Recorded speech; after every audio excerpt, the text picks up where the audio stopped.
Of shortest paths.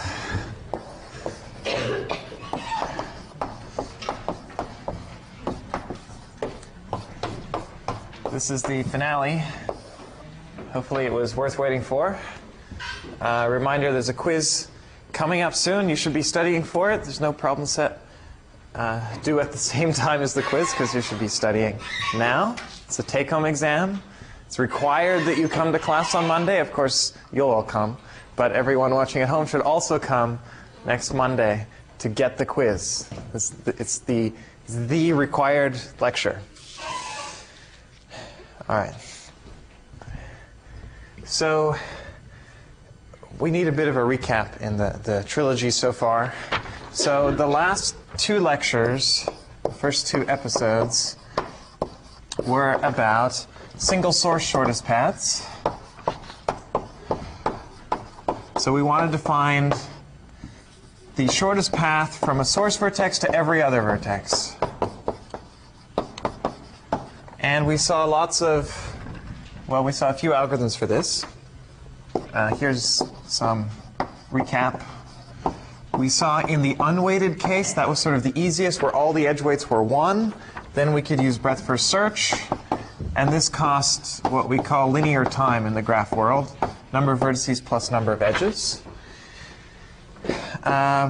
Next simplest case, perhaps, is non-negative edge weights.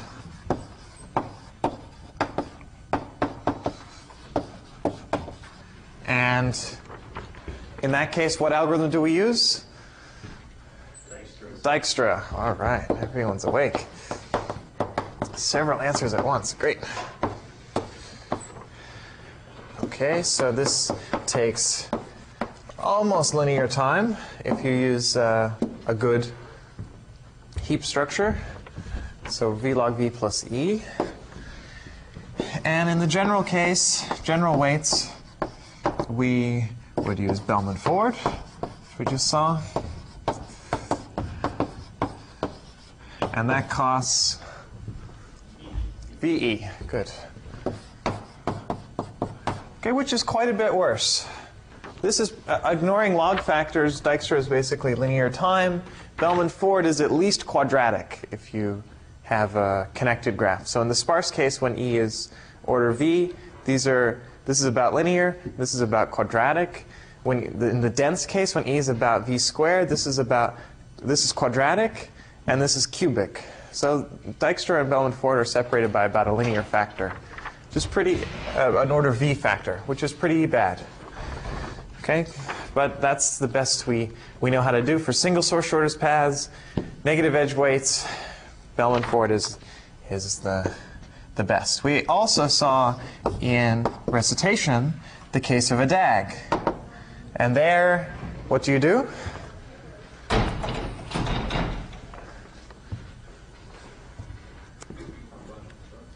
Topological sort, yeah. So you can do topological sort to get an ordering on the vertices. Then you run Bellman-Ford one round. This is one way to think of what's going on. You run Bellman-Ford in the order given by the topological sort, just once, and you get a linear time algorithm. So a DAG is another case where we know how to do, well, even with weights, unweighted. We can also do linear time. Most of the time, though, will be. So you should keep these in mind in the quiz when you get a shortest paths problem, or what you end up determining is the shortest paths problem. Think about what's the best algorithm you can use in that case. Okay, so that's single source shortest paths. And so in our evolution of the Death Star, initially it was just non-negative edge weights. Then we got negative edge weights. Today, the Death Star challenges us with all pairs shortest paths, where we want to know the shortest path weight between every pair of vertices.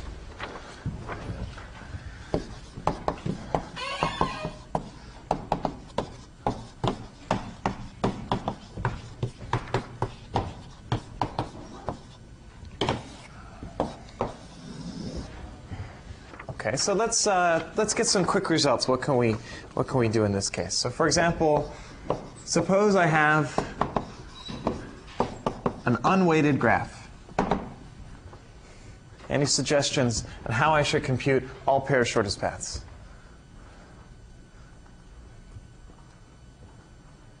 So between every pair of vertices, I want to know the shortest path weight. BFS. Couple more words.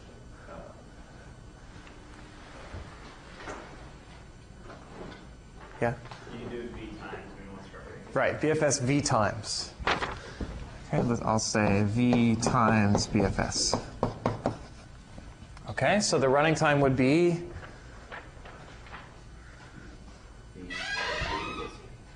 V squared plus V times E, yep, which is, assuming your graph is connected, V times E. Okay, good. That's probably about the best algorithm we know for unweighted graphs. So a lot of these are going to sort of be the obvious answer. You take your single source algorithm, you run it V times, that's the best you can do. Okay, or the best we know how to do. This is not so bad. This is like one iteration of Bellman-Ford for comparison. We definitely need at least like V squared time because the size of the output is V squared. It's V squared shortest path weights we have to compute. So this is not perfect, but pretty good. And we're not going to improve on that. So non-negative edge weights, the natural thing to do is to run Dijkstra V times. Okay, no big surprise. And the running time of that is, well, V times E again, plus V squared log V. Which is also not too bad. I mean, it's basically the same as running BFS. And then there's this log factor. If you ignore the log factor, this is the dominant term. And I mean, this had an additive V squared as well. So these are both pretty good. I mean, this is kind of neat that with essentially the time it takes to run one Bellman-Ford plus a log factor, you can compute all pairs shortest paths if you have non-negative edge weights. So, I mean, comparing all pairs to single source, this seems a lot better, okay, except we can only handle non-negative edge weights. Okay, so now let's think about the general case. Well, this is the focus of today, and here's where we can actually make improvement. So the obvious thing is V times Bellman-Ford.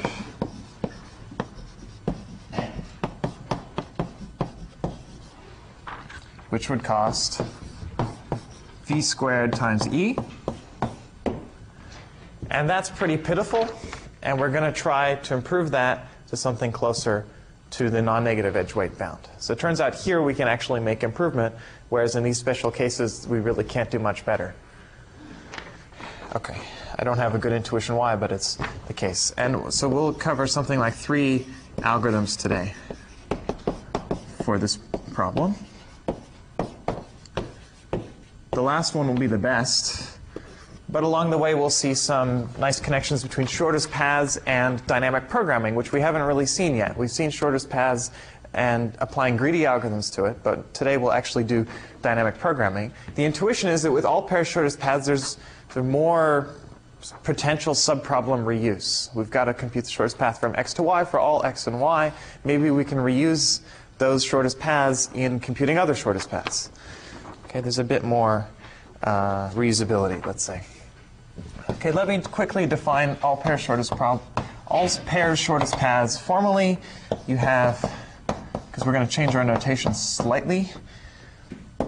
It's because we care about all pairs. So as usual, the input is a directed graph, some vertices and edges. We're going to say that the vertices are labeled 1 to n. For convenience, because we're going to think of things more with all pairs, we're going to think of things more as an n by n matrix instead of edges in some sense, because it doesn't help to think anymore in terms of adjacency lists.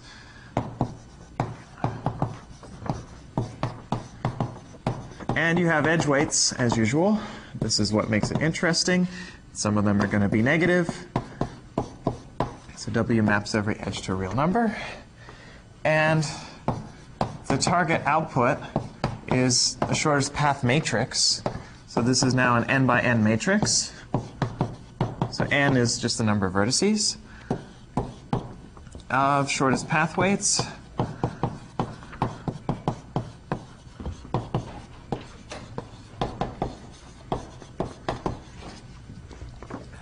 So delta of I comma j is the shortest path weight from I to j for all pairs of vertices.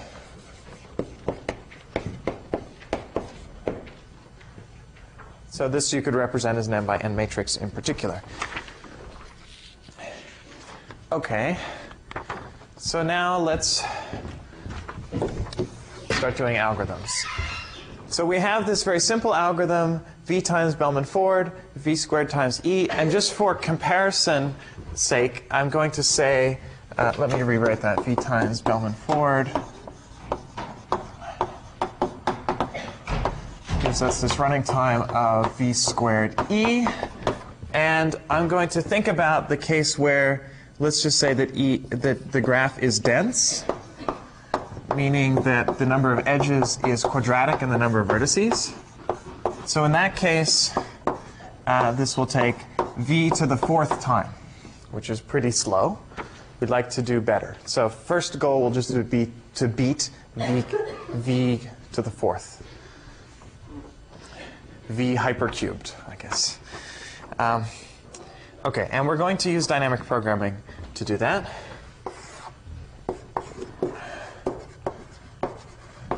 Or at least that's where the motivation will come from. It'll take us a while before we can even beat v to the fourth, which is maybe a bit pathetic, but it takes some clever insights, let's say. Okay, so I'm going to introduce a bit more notation for this graph. So I'm going to think about the weighted adjacency matrix.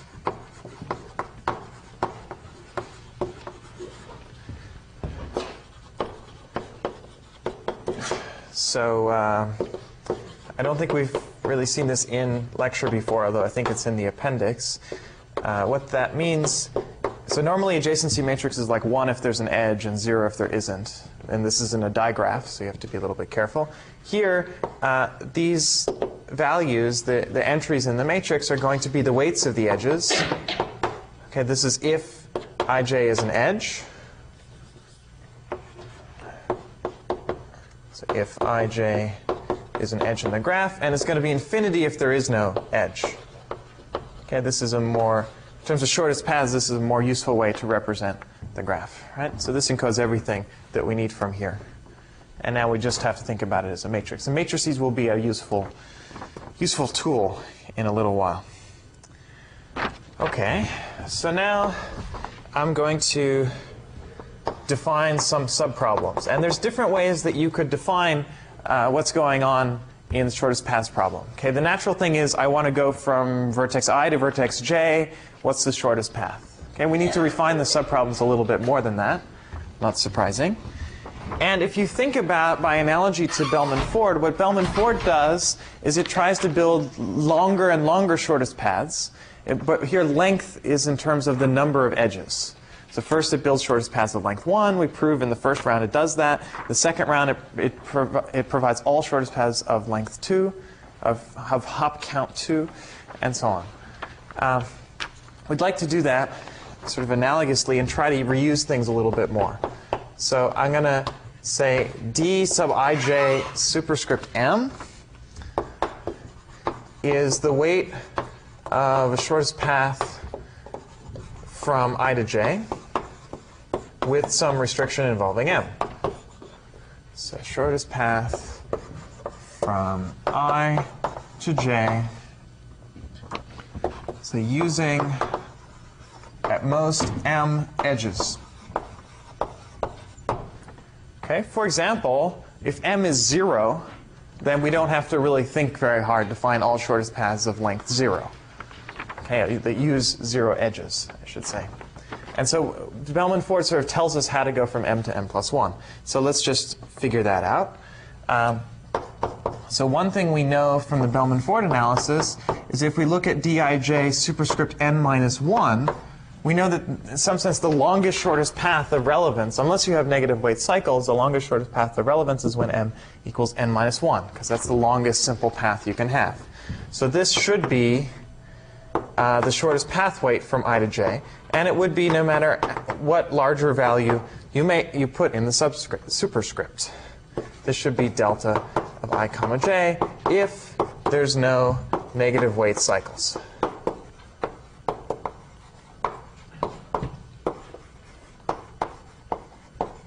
Okay, so this feels good for dynamic programming. This will give us the answer. If we can compute this for all m, then we'll have the shortest path weights in particular. We need a way to detect negative weight cycles, but let's not worry about that too much for now. There are negative weights, but let's just assume for now there's no negative weight cycles. Okay, and we get a recursion, recurrence. So, and the base case is when m equals 0. This is pretty easy. If you have the same vertices, the weight is 0, and otherwise it's infinity. Okay, and then the actual recursion is for m.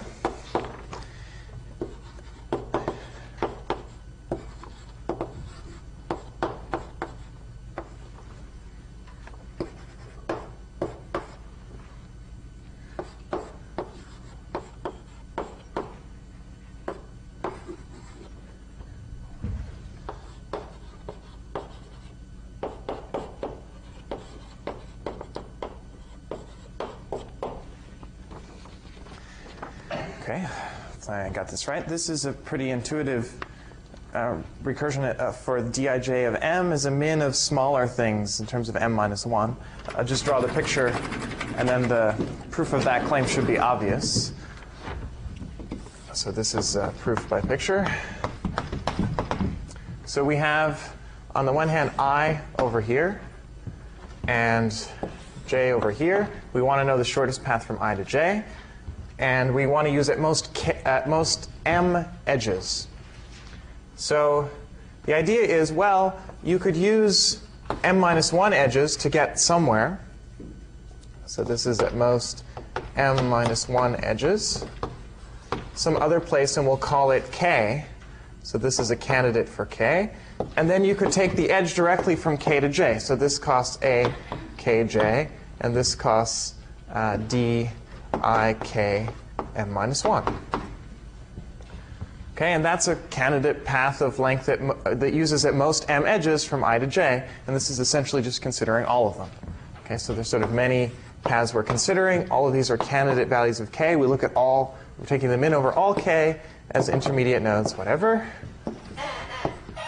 So there they are. We take the best such path. That should encompass all shortest paths, and this is essentially this is sort of what Bellman-Ford is doing, although not exactly. We also sort of want to think about, well, what if I just go directly with, say, m minus 1 edges? What if there is no edge here that I want to use in some sense?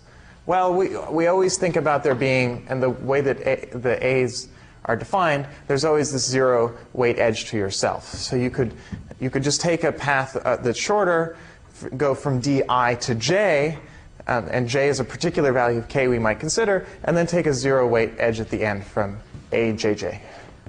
Okay, so this really encompasses everything, and so that's a pretty trivial claim. Clear? Okay, now once we have such a recursion, we get a dynamic program. I mean, this is it in some sense. It's written recursively. You can write it bottom up. And I would like to write it bottom up a little bit because while it doesn't look like it, this is a relaxation. This is yet another relaxation algorithm. So I'll give you, so this is sort of the algorithm. This is not a very interesting algorithm, so you don't have to write it all down. You don't feel like it. It's probably not even in the book. It's just an intermediate step. So we loop over all m. That's sort of the outermost thing to do. Want to build longer and longer paths. And this vaguely corresponds to Bellman-Ford, although it's actually worse than Bellman-Ford. Hey, what the heck? It's a stepping stone. Okay, then for all I and j, And then we want to compute this min. So we'll just loop over all k. And relax. And here's where we're actually computing the min.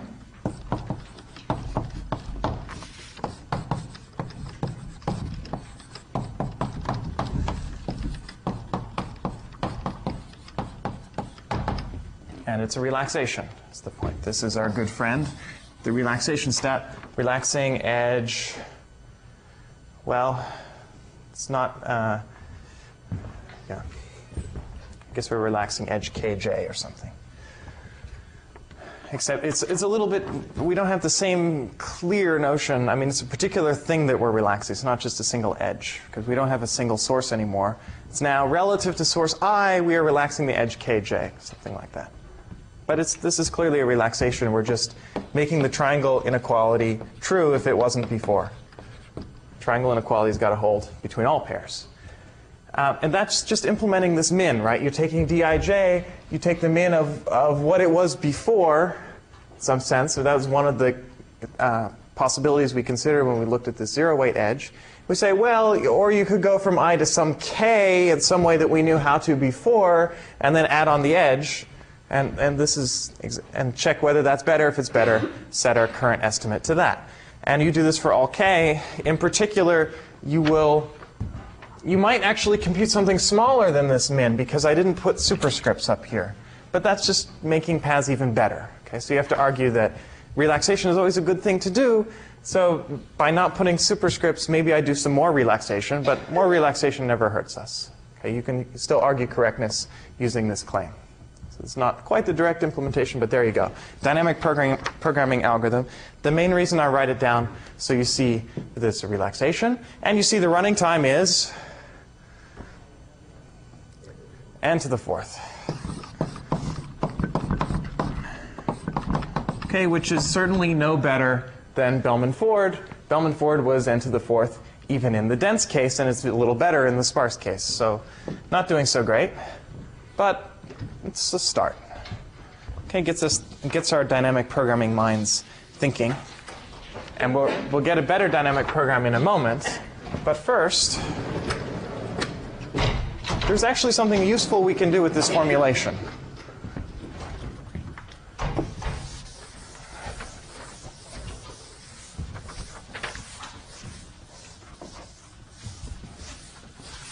And I guess I'll ask, but I'll be really impressed if anyone can see. Does this formula look like anything else that you've seen in any context, mathematical or algorithmic? Have you seen that recurrence anywhere else? Okay, not exactly as stated, but similar. Yeah, I'm sure if you thought about it for a while, you could come up with it. Any answers? Okay, I didn't think it would be very intuitive, but the answer is matrix multiplication. And it may now be obvious to you, or it may not, but there you go. You have to think with the right quirky mind. Then it's obvious that it's matrix multiplication. But remember, matrix multiplication, we have A, B, and C. They're all n by n matrices. And we want to compute C equals A times B. And what that meant was, well, Cij was a sum over all k of Aik times Bkj. Right, that was our definition of matrix multiplication. And that formula looks kind of like this one. I mean, notice the subscripts, Ik and Kj. Now, the operators are a little different. Here we're multiplying the inside things and adding them all together. There we're adding the inside things and taking a min. But other than that, it's the same. Yeah. Okay, weird, but here we go. So the connection to shortest paths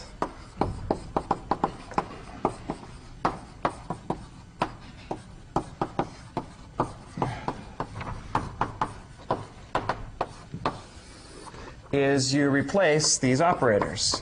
So let's take matrix multiplication and replace What should I do first? Plus this thing with min. So why not just change the operators? Replace dot with plus.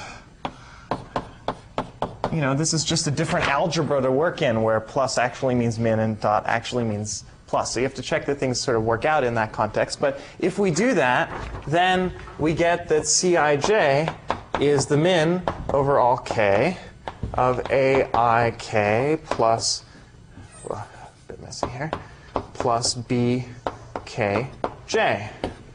And that looks like what we actually want to compute here. For one value of m, you have to sort of do this m times. But this conceptually is dij m, and this is dik m minus 1. So this is looking like a matrix product, which is kind of cool. So if we just sort of plug in this claim then, and think about things as matrices, so the claim, the recurrence, gives us that, and I'll just write this now in matrix form, that d to the m is d to the m minus 1, funny product A. So these were the weights. These are the weighted adjacency matrix. This was the previous d value. This is the new d value. So I'll just rewrite that in matrix form with capital letters. Okay, I'm going to circle up things that are using this funny algebra. So in particular, circled product. Okay, so that's kind of nifty. We know something about computing matrix multiplications. We can do it in n cubed time. For a bit fancier, maybe we can do it in subcubic time. So we could try to sort of use this connection. And, well, think about what we're computing here. Right? We're saying, well, d to the m is the previous one times a. So does that, what is d to the m? Is that some other algebraic notion that we know?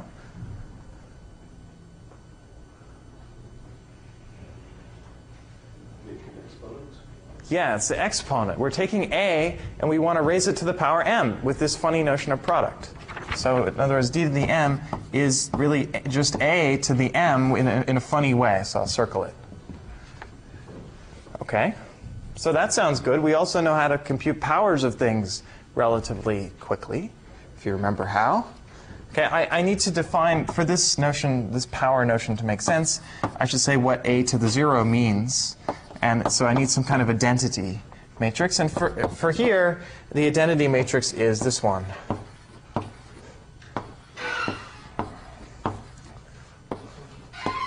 I get it right. So it has zeros along the diagonal and infinities everywhere else.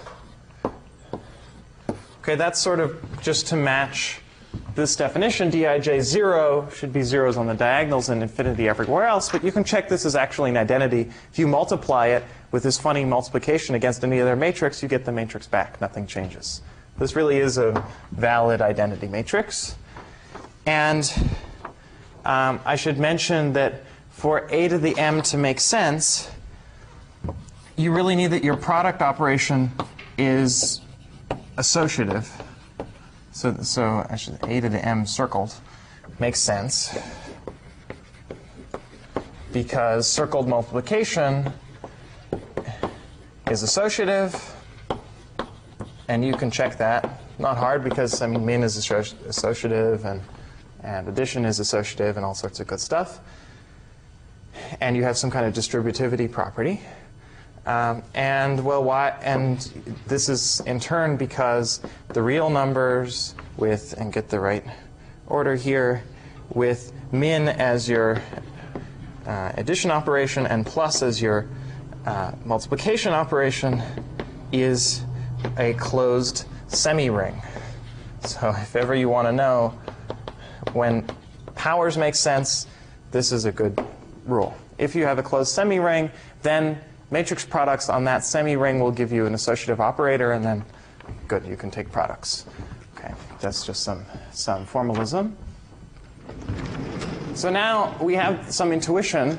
The question is, what's the right algorithm? There are many possible answers, some of which are right, some of which are not.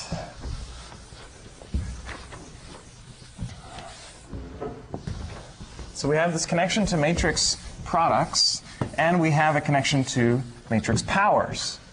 And we have algorithms for both. The question is, what should we do?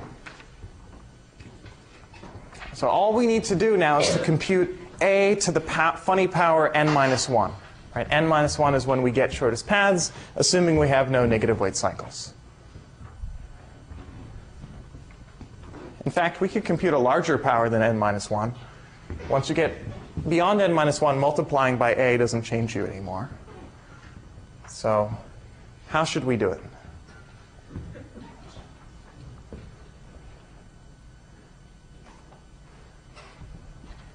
Okay, you're not giving any smart answers. I'll give the stupid answer.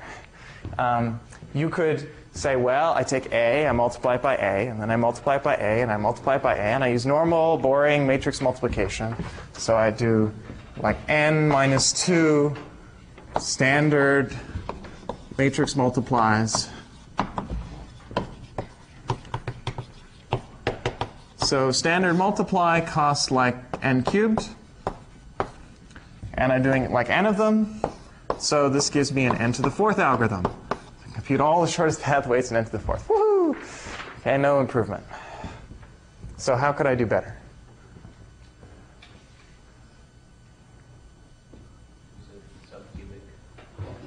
Right, natural thing to try, which sadly does not work, is to use a subcubic matrix multiply algorithm. We will in some sense get there in a moment with a somewhat simpler problem, but it's actually not known how to compute shortest paths using fast matrix multiplication, like Strass's algorithm. But good suggestion. Okay, you have to think about why it doesn't work. I'll tell you, but it's not obvious, so it's a perfectly reasonable suggestion. But in this context, it doesn't quite work. It will come up in a few moments. The problem is Strassen requires the notion of subtraction. And here, addition is min. And there's no inverse to min. Once you take in the arguments, you can't sort of undo a min. Okay, so there's no notion of subtraction, so it's not known how to pull that off, sadly. So what other tricks do we have up our sleeve? Yeah? We have the divide and conquer log n powering. Divide and conquer log n powering. Yeah, repeated squaring. That works. Good. We had a fancy way, if you had a number n, you sort of looked at the binary number representation of n, and you either squared the number or squared it and added another factor of a. Here, we don't even have to be smart about it. Okay, we can just compute. We really only have to think about powers of 2. What we want to know, and this is, I'm going to need a bigger font here because it's multiple levels of subscripts. A to the circled power 2 to the ceiling of log n. Actually, n minus 1 would be enough. Right, there you go. You can write n if you didn't leave yourself enough space like me. And the ceiling and the circle. Okay, this is funny thing. This just means the next power of 2 after n minus 1, 2 to the ceiling log. Right? So we don't have to go directly to n minus 1. We can go further, because anything farther than n minus 1 is still just the shortest path weights. If you look at the definition and you know that your paths are simple, which is true if you have no negative weight cycles, then fine, just go farther. Why not?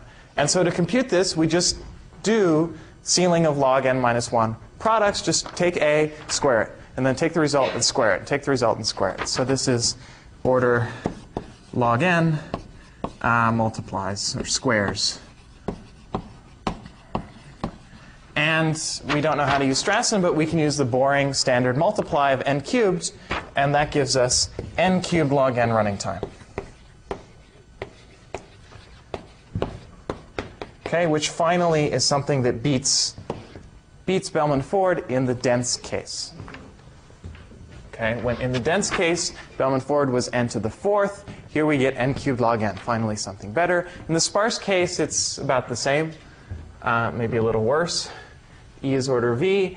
Then we're going to get like v cubed for Bellman-Ford. Here we get n cubed log n. Okay, up to log factors, this is an improvement some of the time.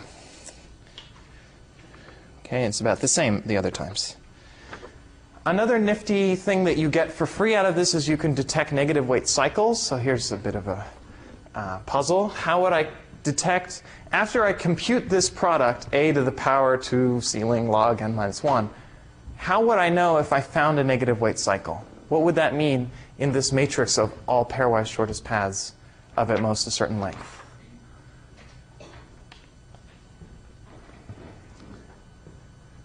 If I found a cycle, what would have to be in that matrix? Yeah. Some paths will get shorter, so you can compare. Right, so I could, for example, take this thing, multiply it by A, see if the matrix changed at all. Right, that works fine. That's what we do in Bellman-Ford. It's an even simpler thing. It's already there. You don't have to multiply. But that's the same running time. That's a good answer. The diagonal would have a negative value. Yeah. So this is just a cute thing. Both approaches would work. Can detect a negative weight cycle just by looking at the diagonal of the matrix.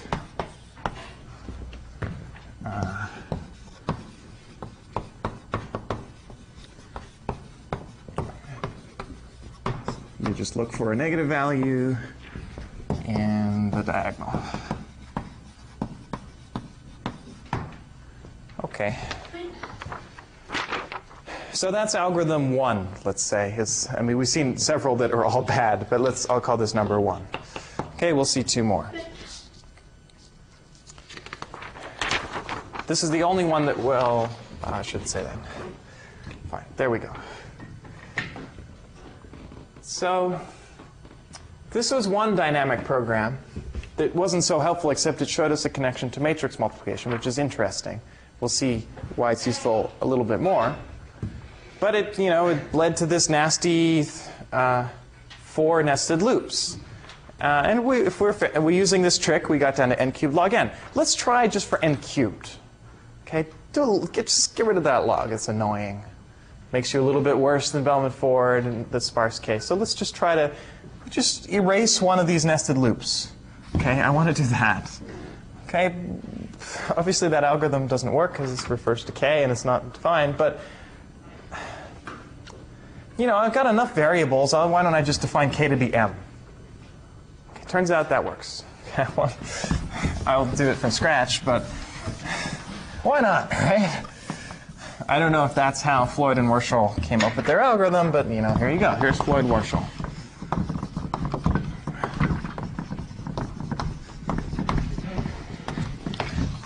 The idea is to define the subproblems a little bit more cleverly so that to compute one of these values, you don't have to take the min of n things. I just want to take the min of 2 things. If I could do that and I still only have n cubed subproblems, then I would have n cubed time. So the running time of a dynamic program is number of subproblems times the time to compute the recurrence for one subproblem. So here it's linear times n cubed, and we want n cubed times constant. That would be good. So that's Floyd Warshall. So here's the way we're going to redefine Cij, or I guess there it was called Dij. Good. So we're going to define something new. So Cij superscript k is now going to be the weight of the shortest path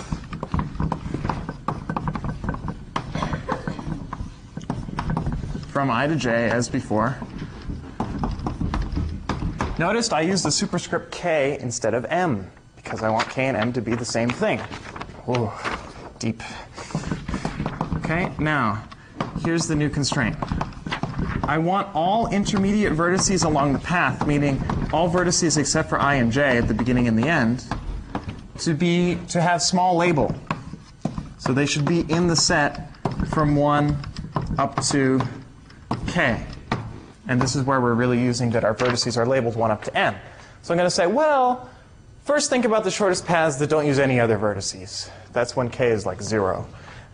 Then think about all the shortest paths that maybe they use vertex 1. And then think about the shortest paths that maybe use vertex 1 and vertex 2. Right? Why not? You could define it in this way. Turns out, then when you increase k, you only have to think about one new vertex. Here we had to take a min over all k. Now we know which k to look at. Okay, maybe that makes sense. Maybe not quite obvious yet. But I'm going to redo this claim. Redo a recurrence.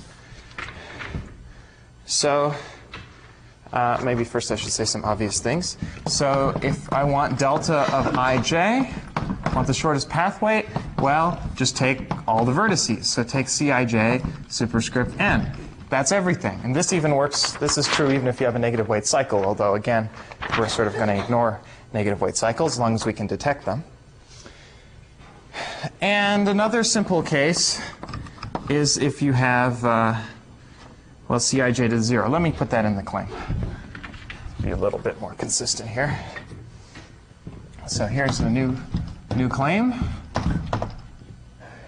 If we want to compute Cij superscript 0, that is, what is it?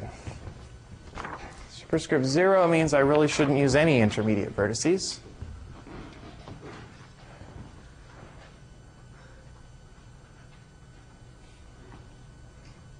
So this has a very simple answer, a 3-letter answer. So it's not 0. It's 4 letters. What's that? No. Nil. No, not working yet. Has some subscripts too.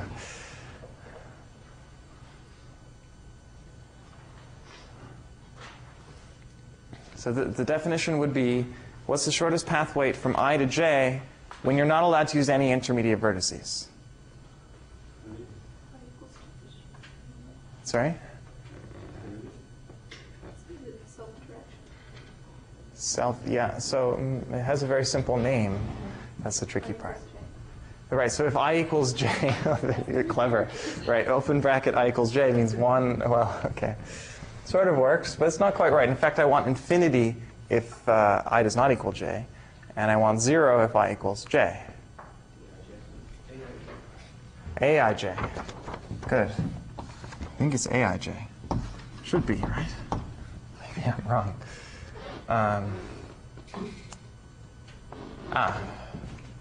Right, Aij. So it's actually not what I said. That's the point.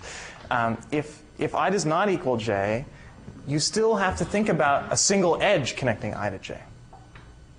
Right, so that's a bit of a subtlety. This is only intermediate vertices, so you could still go from I to j via a single edge. That will cost Aij. If there is an edge, infinity. If there isn't one, that is Aij. So, okay. That gets us started. And then we want a recurrence.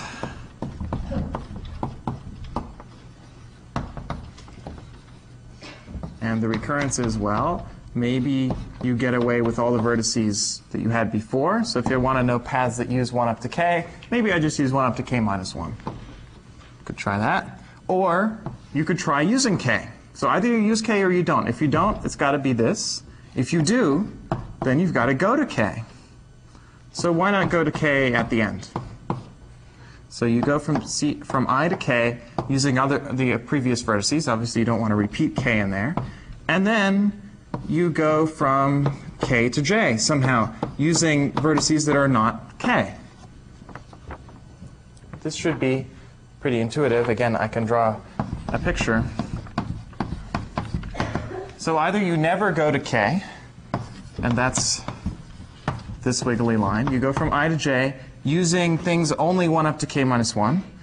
In other words, you don't. Here we have to use 1 up to k, so this just means don't use k. So that's this thing. Or you use k somewhere in the middle there. Okay, it's got to be one of the two. And in this case, you go from I to k using only smaller vertices because you don't want to repeat k. And here you go from k to j using only smaller labeled vertices. So every path is one of the two. So we take the shortest of these two subproblems. That's the answer. So now we have a min of 2 things. This takes constant time to compute, so we get a cubic algorithm.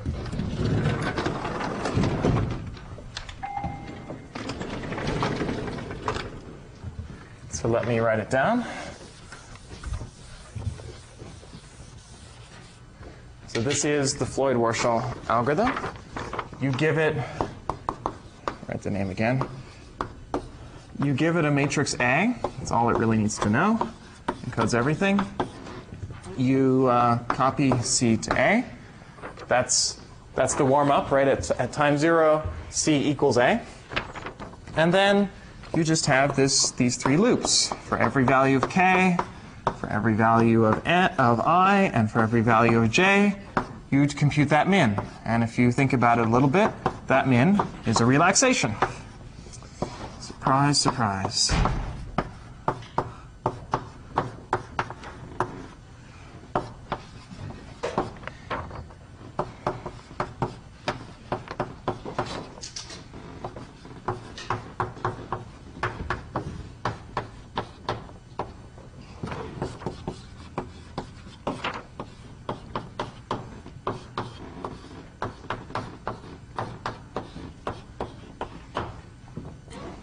So that is the Floyd-Warshall algorithm.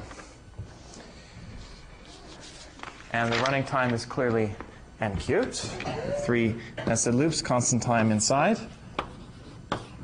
So we're finally getting something that is never worse than Bellman-Ford. In the sparse case, it's the same in anything denser. If a number of edges is superlinear, this is strictly better than Bellman-Ford. And it's better than everything we've seen so far for all pair shortest paths. And this handles negative weights. Very simple algorithm, even simpler than the one before. It's just relaxation within 3 loops. What more could you ask for? I mean, you check that this isn't indeed what the min we're computing here, except that the superscripts are omitted. That's, again, a bit of a I'm hand-waving a bit. It's OK to omit subscripts because that could only mean that you're doing more relaxations than you should be. Doing more relaxations can never hurt you. In particular, we do all the ones that we have to. Therefore, we find the shortest path weights. And again, here we're assuming that there's no negative weight cycles. Shouldn't be hard to find them, but you have to think about that a little bit. Okay, you could run another round of Bellman-Ford, see if it relaxes any new edges again. For example, I think there's no nifty trick for that version. Okay, and we're going to cover, that's our second algorithm for all pairs shortest paths. Before we go on to the third algorithm, which is going to be the cleverest of them all, the one ring to rule them all, to switch trilogies. We're going to take a little bit of a diversion, side story, whatever, and talk about transitive closure briefly. This is just a good thing to know about, and it relates to the algorithms we've seen so far. So here's a transitive closure problem. I give you a directed graph, and for all pair vertices I and j, I want to compute this number. It's 1 if there's a path from I to j.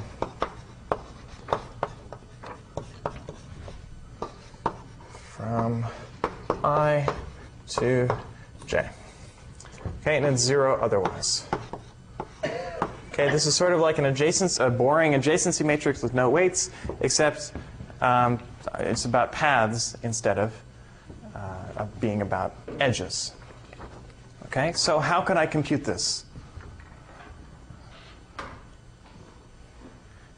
That's very simple.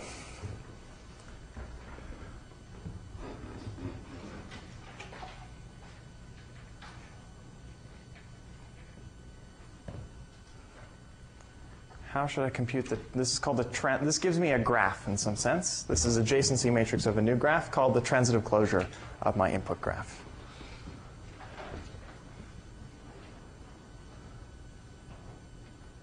So, breadth first search. Yeah, good. So, all I need to do is find shortest paths, and if the weights come out infinity, then there's no path. If it's less than infinity, then there's a path. And so here, so you're saying maybe here I don't care about the weights, so I could run breadth first search n times, and that will work indeed. So if we do b times bfs, so it's maybe weird that I'm covering it here in the middle, but it's just an interlude. So we have then something like v times e. Okay, but you could run any of these algorithms. You could take Floyd-Warshall, for example. Why not? Okay, then it would just v cubed. I mean, you could run any of these algorithms, and with weights of 1 or 0 and just check whether the values are infinity or not. So, I mean, Tij equals 0 if and only if the shortest path weight from I to j is infinity. So just solve this. This is an easier problem than shortest paths. It is, in fact, strictly easier in a certain sense, because what's going on with transitive closure, and I just want to mention this out of interest, because transitive closure is a useful thing to know about. Essentially, what we are doing, and get this right, is using a different set of operators. We're using or and in logical or and, instead of min and plus. Okay, because we want to know, if you think about a relaxation, in some sense, maybe I should think about it in terms of this min. So instead of, if I want to know, is there a path from I to j that uses vertices labeled 1 through k in the middle? Well, either there is a path that doesn't use the vertex k, or there is a path that uses k, and then it would have to look like that. Okay, so there would have to be a path here, and there would have to be a path there. So the min and plus get replaced with or and and. And if you remember, this used to be plus and this used to be product in the matrix world. So plus is now like or, and multiply is now like and, which sounds very good, right? Plus does feel like or, and multiply does feel like and if you live in a 0-1 world. So in fact, this is, it's not quite the field Z mod 2, but this is a good, nice field to work in. This is the Boolean world. So I'll just write bool. Okay, good old Boole knows all about this. It's like his master's thesis, I think, talking about Boolean algebra. And this actually means that you can use fast matrix multiply. You can use Strasson's algorithm and the fancier algorithms, and you can compute the transitive closure in subcubic time. So this is subcubic if the edges are sparse, but it's cubic in the worst case if there are lots of edges. This is cubic. You can actually do better using Strasson. So I'll just say you can do it. No details here. I think it should be, well, so in fact there's a theorem, this is probably not in the textbook, but there's a theorem that says transitive closure is just as hard as matrix multiply. Okay, they're equivalent, the running times are the same. We don't know how long it takes to do a matrix multiply over a field. It's somewhere between n squared and n to the 2.3. And whatever the answer is, same for transitive closure. Okay, there's the interlude.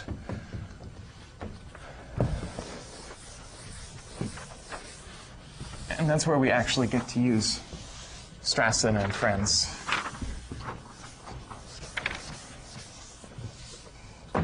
Remember, Strasson was the n to the n to the log base 2 of 7 algorithm. Remember that, especially on the final. Those are things you should have at the tip of your tongue. Okay, the last algorithm we're going to cover is really going to build on what we saw last time, Johnson's algorithm. And I've lost some of the running times here, but when we had unweighted graphs, we could do all pairs really fast, just as fast as one single source Bellman-Ford. That's kind of nifty. We don't know how to improve Bellman-Ford in the single source case, so we can't really hope to get anything better than V times E. And if you remember running V times Dijkstra was about the same. So just put this in a recall bubble here. V times Dijkstra would give us V times E plus V squared log V. And if you ignore that log factor, this is just VE. Okay, so this was really good. Dijkstra was great, and that was for non-negative edge weights. So with negative edge weights, somehow we'd like to get the same running time. Now, how might I get the same running time? Well, it'd be really nice if I could use Dijkstra. Of course, Dijkstra doesn't work with negative weights. So what could I do?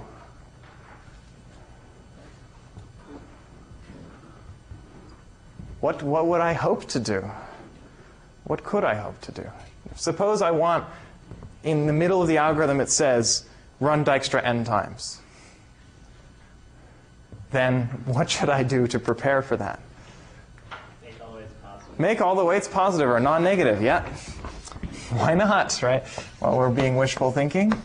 That's what we'll do. So this is called graph reweighting. And what's cool is we actually already know how to do it. We just don't know that we know how to do it. But I know that we know how to do it. You don't yet know that we know that I know that we know how to do it. Okay. So, turns out you can reweight the vertices. So at the end of the last class, someone asked me, can you just like add the same weight to all the edges? That doesn't work. Not quite, because some different paths have different numbers of edges. What we're going to do is add a particular weight to each vertex. What does that mean? Well, because we really only have weights on the edges. Here's what we'll do. We'll reweight each edge. So UV, let's say, I'm going to go back into graph speak instead of matrix speak. UV instead of I and J. And we'll call this modified weight W sub H. H is our function, gives us a number for every vertex. And it's just going to be the old weight of that edge plus the weight of the start vertex minus the weight of the terminating vertex. I'm sure these have good names. One of these is the head and the other is the tail, but I can never remember which. Okay, so we've directed edge UV, just add one of them, subtract the other. And it's a directed edge, so that's a consistent definition. Okay, so that's called reweighting. Now, this is actually a theorem. If you do this, then, let's say for any vertices U and V in the graph, for any two vertices, all paths from U to V have the same weight as they did before. Well, not quite. They have the same reweighting. So if you look at all the different paths and you see, well, what's the difference between VH, or sorry, let's say delta, which is the old shortest paths, and delta sub H, which is shortest path weights according to this new weight function, then that difference is the same. So we'll say that all these paths are reweighted by the same amount. Okay, this is actually a statement about all paths, not just shortest paths, but there we go. Okay, how many people is this obvious already? A few, yeah, it is. And what's the one word? Okay, it's maybe not that obvious. But. All right, shout out the word when you figure it out. And meanwhile, I'll write this rather verbose proof. There's a one-word proof. Still waiting.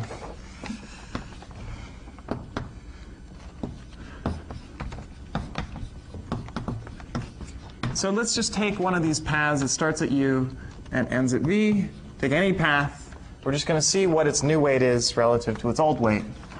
And so let's just write out W sub H of the path, which we define in the usual way as the sum over all edges of the weight of the new weight of the edge from VI to VI plus 1. Okay,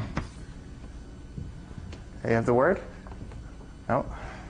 Oh, tough puzzle then. Okay. So that's the definition of the weight of a path.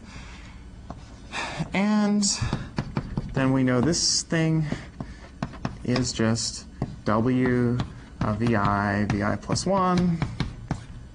I get it right. Plus the weight of the first vertex, plus the reweighting of VI, minus the reweighting of VI plus 1. This is all in parentheses. It's all summed over I. Now I need the magic word. Telescopes. Yeah, good. Now this is obvious. Each of these telescopes with an extra previous, except the very beginning and the very end. So this is the sum of these weights of edges. But then outside the sum, we have plus h of v1 and minus h of vk. Okay, because those guys don't quite cancel. We're not looking at a cycle, just a path. And this thing is just w of the path, as this is the normal weight of the path. And so the change, the difference between wh of p and w of p is this thing, which is just h of u minus h of v. And the point is that's the same. As long as you fix the endpoints u and v of the shortest path, you're changing this path weight by the same thing. For all paths, this was for any path from u to v. And that proves the theorem. So the one word here was telescopes. These change in weights telescope over any path. Therefore, if we want to find shortest paths, you just find the shortest paths in this reweighted version, and then you just change it by this one amount. You subtract off this amount instead of adding it. That will give you the shortest path weight in the original weights. OK. So this is a tool. We now know how to change weights in the graph. But what we really want is to change weights in the graph so that the weights all come out non-negative. OK, how do we do that? Why in the world would there be a function h that makes all the edge weights non-negative? Doesn't make sense. Turns out we already know.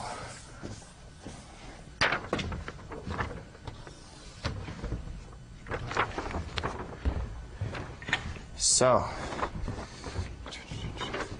I should write down this consequence.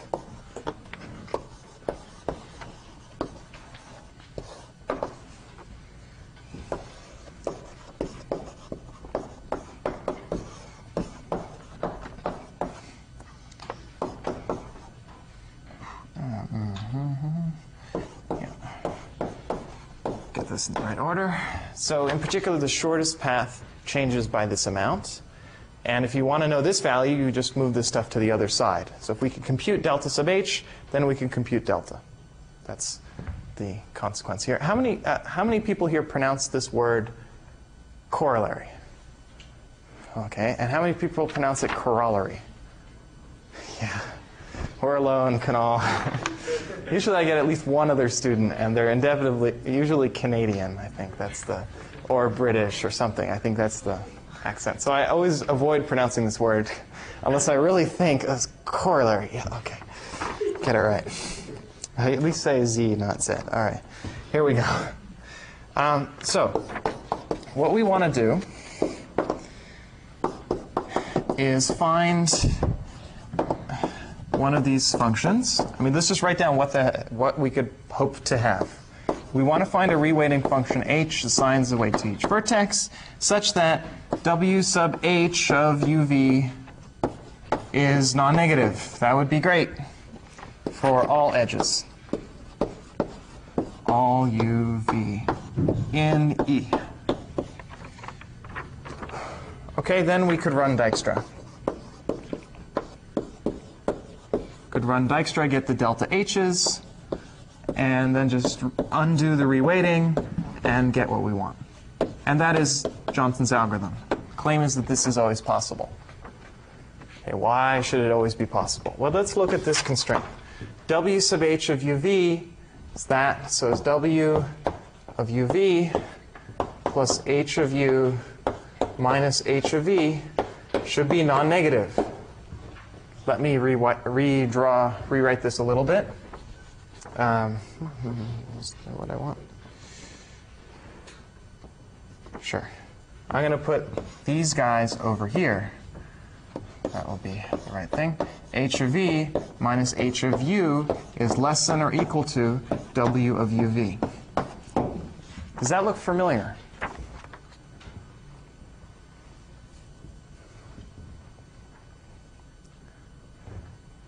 Did I get it right? Should be right. Anyone seen that inequality before? Yeah, yes, correct answer. OK. Where? In a previous lecture. In the previous lecture. What is this called? If I replace h with x.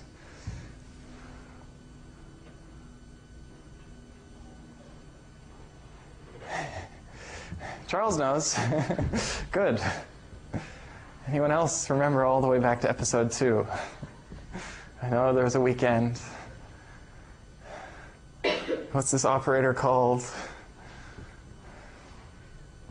Not subtraction, but I think I heard it. Oh, man. All right, I'll tell you. It's a difference constraint. Right? This is the difference operator. Okay. So our good friend difference constraints.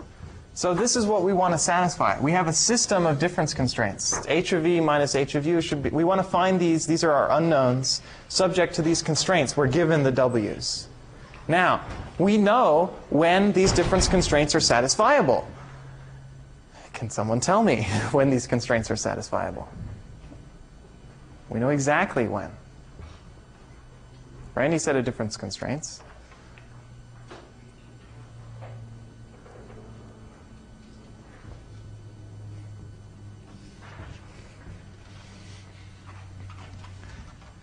Got to remember the math. Terminology I can understand. It's hard to remember. Hard to remember words.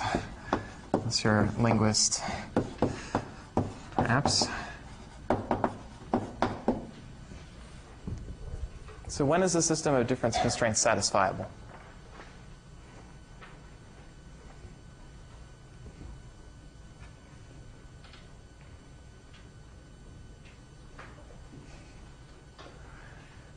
All right, you should definitely. Constraint graph has Very good. negative, Yes, very good. Someone brought their lecture notes.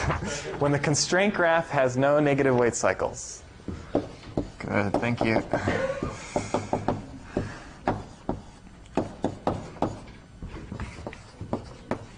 Now, what is the constraint graph?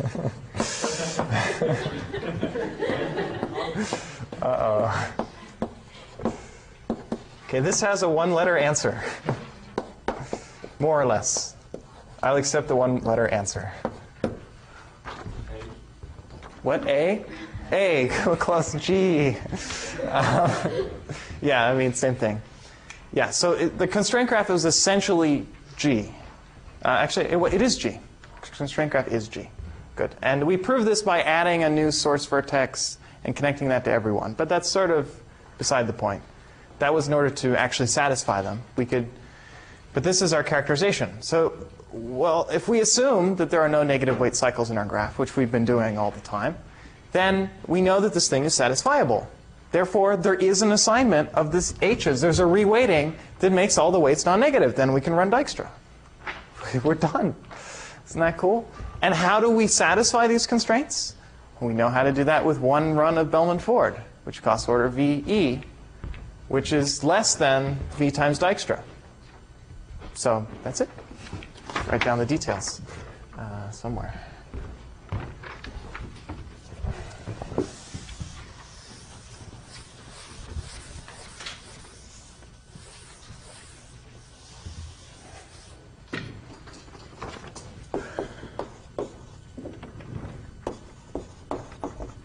So this is Johnson's algorithm. This is the fanciest of them all. It'll be our fastest. All pairs shortest path algorithm. So, claim is we can find a function h from v to r such that the modified weight of every edge is non-negative for every edge uv in our graph. And we do that using Bellman-Ford to solve the difference constraints.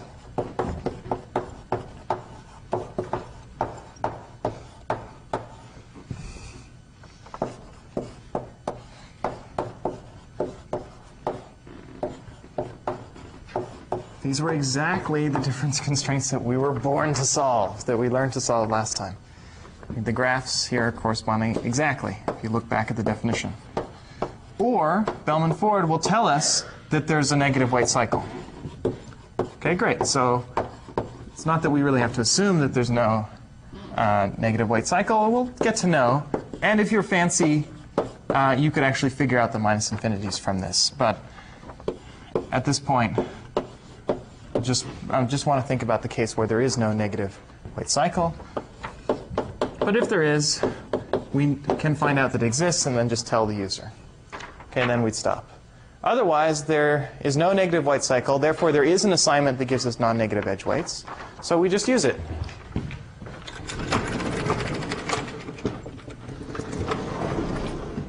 We use it to run Dijkstra.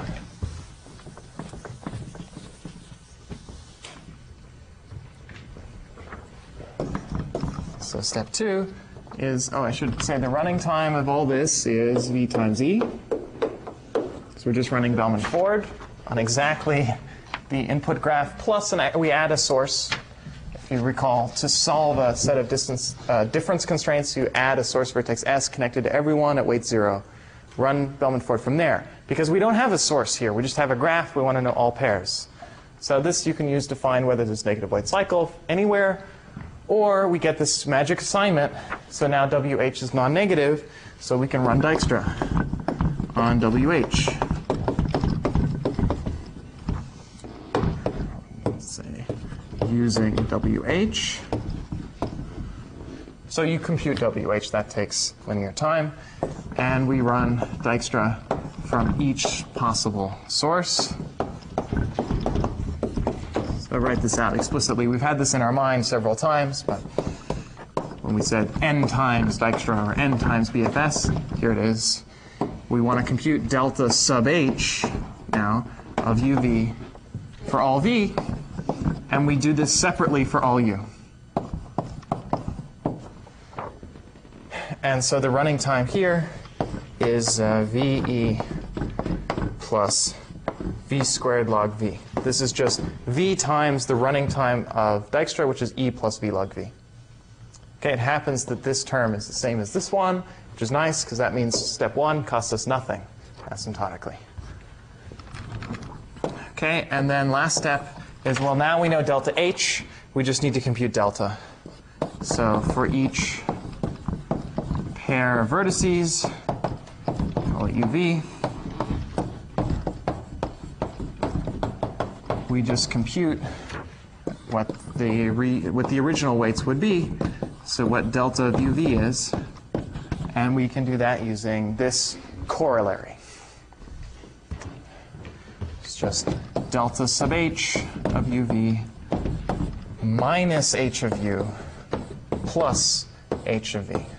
If I got the signs right. Yep. So this takes V squared time, also dwarfed by the running time of Dijkstra. So the overall running time of Johnson's algorithm is just the running time of step 2, running Dijkstra n times.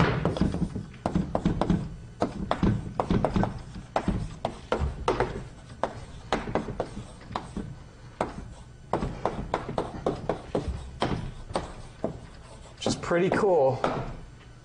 When it comes to single source shortest paths,